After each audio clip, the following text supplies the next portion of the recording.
মতন গল্প বা মন মতন কন্টেন্ট, মানে কাজ তো অনেক করে যাচ্ছিলাম, বাট যেই কাজটা দেখে আমার নিজেরও ভালো লাগবে বা যেটার পার্ট হতে পেরে I will feel satisfied as an artist, সেরকম কাজের সংখ্যা কম ছিল।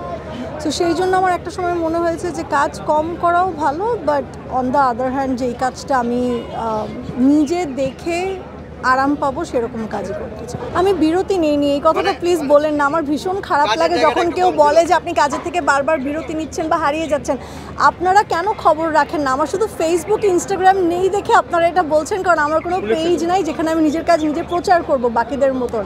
আজকে মনে 7-8 বছর হয়ে গেছে, আমার ফেসবুক নাই, ইনস্টাগ্রাম নাই, সো আমি নিজের প্রচারটা নিজে করতে পারি না দেখে আপনারা ধরেই নিচ্ছেন। বাট বাকি আমার কাজ কিন্তু ঠিকই যাচ্ছে, কাজের থেকে আমি বিরতিও নেইনি। এর মধ্যে কাজ কম করছি, বেছে করছি, এটাকে বিরতি নেওয়া বলে না। এখন বাইরের দেশে তো মনে করেন একটা অ্যাক্ট্রেস 2 বছর একটা মুভি করে, তার মানে কি সে বাকি 2 বছর বিরতিতে? তা তো না, মানে কথার কথা বলছি, আমি বলছি না আমি মুভি করছি, বাট জাস্ট বলছি কাজ কম করছি, বাট কাজ করছি, কোনো বিরতিতে নেই। এই যে সময়টায় নিজেকে ফিট রাখার জন্য আসলে কি কি জায়গা থেকে মনে করেন যে আসলে ফিট রাখার জন্য ফিটনেসটা রাখেন? এই thank you, it's very generous of you to think that way, but I try. আমার সবসময় আসলে হয় না, আমার খুব ফ্লাকচুয়েট করতে থাকে, দেখা যায় কখনো হঠাৎ করে একটু মেনটেন না করলে আমার খুব তাড়াতাড়ি হয়তো ওয়েট বাড়ে কমে, এটা একটু ফ্লাকচুয়েট করে।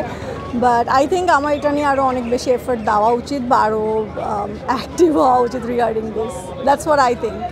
আচ্ছা, এখনকার নাটক নিয়ে তো অনেক ধরনের কথা হয়, পারিবারিক গল্পের নাটক হারিয়ে যাচ্ছে, গল্প বা কমেডি, সেগুলো এই কারণে কি দূরে থাকা বা ভালো গল্প পাচ্ছেন না?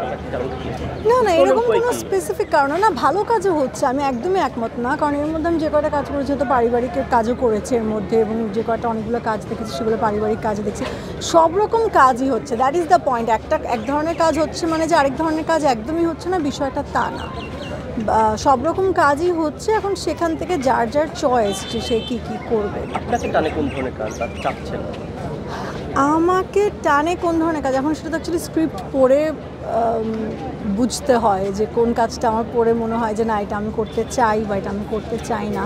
আপনার কাছে স্পেসিফিক্যালি স্বাধীনতা মানে কি? এটা অনেক বিশাল কঠিন একটা প্রশ্ন। এটা মানে যার যার কাছে তার তার সংজ্ঞা। যেহেতু সামনে স্বাধীনতার মাস, আসলে একজন আমি বুঝেছি, স্বাধীনতার সংজ্ঞা তো আসলে অনেকভাবেই বলা যায়। যদি বলেন যে হ্যাঁ ব্যক্তি স্বাধীনতা, এটা হচ্ছে আমার মনে হয় যে লিভ অ্যান্ড লেট লিভ, যে নিজেও বাঁচো অন্যকেও বাঁচতে দাও। এখন যে বাংলাদেশের পরিস্থিতির প্রেক্ষাপট, ধর্ষণ, খুন, ছিনতাই হচ্ছে, এই বিষয় নিয়ে আপনার কি বলবেন? আপনার মতামতটাকে জানতে চাই।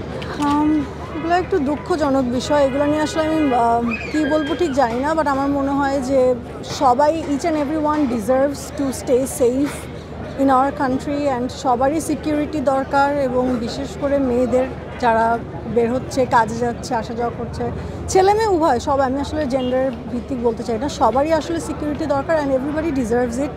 এবং মানে এটা খুবই দুঃখজনক বিষয়টা, এবং যারা যারা এটাতে এফেক্টেড হচ্ছে তাদের প্রতি আমি অনেক দুঃখ জানাচ্ছি। মানে আমি রিয়েলি সরি যারা যারা এরকম অপ্রীতিকর ঘটনার সম্মুখীন হয়েছেন বা হচ্ছে, তাদের জন্য আসলে আন্তরিকভাবে দুঃখিত, এবং আশা করছি ইনশাল্লাহ আমাদের দেশটা খুব শীঘ্রই সুন্দর সিকিউরড অবস্থায় যেন থাকে সব জায়গায়।